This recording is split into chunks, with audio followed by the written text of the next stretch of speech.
Hi everyone, welcome back to my channel. My name is Akhilesh and I talk about EVs. This video is for people who are confused between Punch EV and Nexon EV. I'm only talking about the long range versions of that. So that would be a 35 kilowatt hour battery for Punch EV and a 45 kilowatt hour battery for Nexon EV.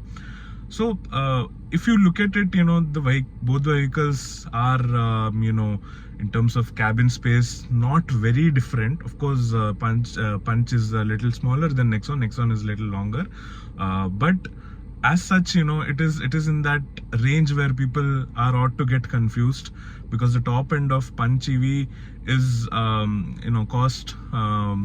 Very similar it's very similar in terms of pricing of Nexon EVs, base or base plus one variant. Since there is a difference of roughly 10 kilowatt hour between the two cars, in my experience, 1 kilowatt hour gives 8 kilometer of range roughly. So which means 10 kilowatt hour is a range difference of 80 kilometers.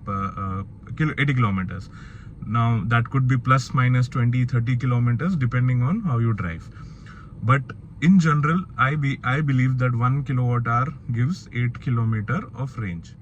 The other difference is that Nexon EV 45 kilowatt hour battery gets unlimited kilometers of warranty, which is a good thing to have, if you're going to drive a lot. But if you're someone who drives 2000 kilometers or less than 2000 kilometers per month, it does not make sense for you to even get unlimited warranty, because probably you will never hit even the 1.6 lakh kilometer warranty for many years. Punch EV comes with a 1.6 lakh kilometer / 8 years of warranty, which seems like not a lot of kilometers, because Nexon is giving unlimited. But Tata would have thought about it a little bit and made those calculations, which means that the chances of battery going bad even at 3-4 lakh kilometer is very less, right? We have to read between the lines. They are confident that the battery will not fail for a long time, and that is the reason why they are giving unlimited warranty on some vehicles, while on some vehicles they are not. But as such, the kind of batteries used in both the cars are similar in nature. In terms of road trips, I still have to figure that out, because I myself have not gone a long road trip, but I have one coming up in a week. I'll be traveling roughly 420 kilometers to Bangalore, and I will be passing through few chargers, and I plan to stop, because obviously this car can't go in one range, so I'll need one stop if I plan to do a longer charge, or I'll have to stop a couple of places if I want to do top-ups.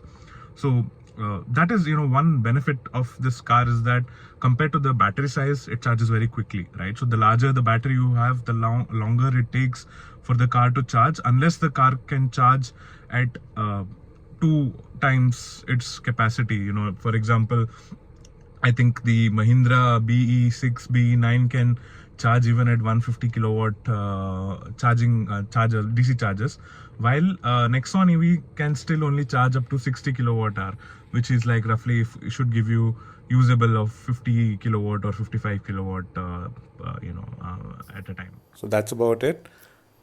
Go for the Punch EV if majority of your use case is city, etc. If majority of your use cases, on the highway, you always have like a long trip plan, go for the Nexon EV, just because the battery size is much bigger, and also you get unlimited warranty. But if you have limited limited driving every day, the Punch EV makes more sense financially, because at a lower cost you have better features, right? Because the cost at which you will buy the top end of Punch EV is equivalent to the Smart Plus or equivalent edition in Nexon EV, and most of the features are not available in the base model. So that is something that you need to look into. Do you really need the warranty or the features? Personally, for me, I decided to go for the Punch EV because I wanted some of the features because my previous car was 7 years old. It did not have the modern features that new cars have nowadays. So that's how I made my decision. So it's up to you.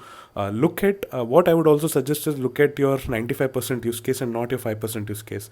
What I mean by that is if 95% of the time you're driving alone or with just one person, Punch EV is more than enough for you. But if you are, going to make the decision based on your 5% of travel on highways, road trips, etc., I personally feel that's a Ghatika Soda. So don't do that.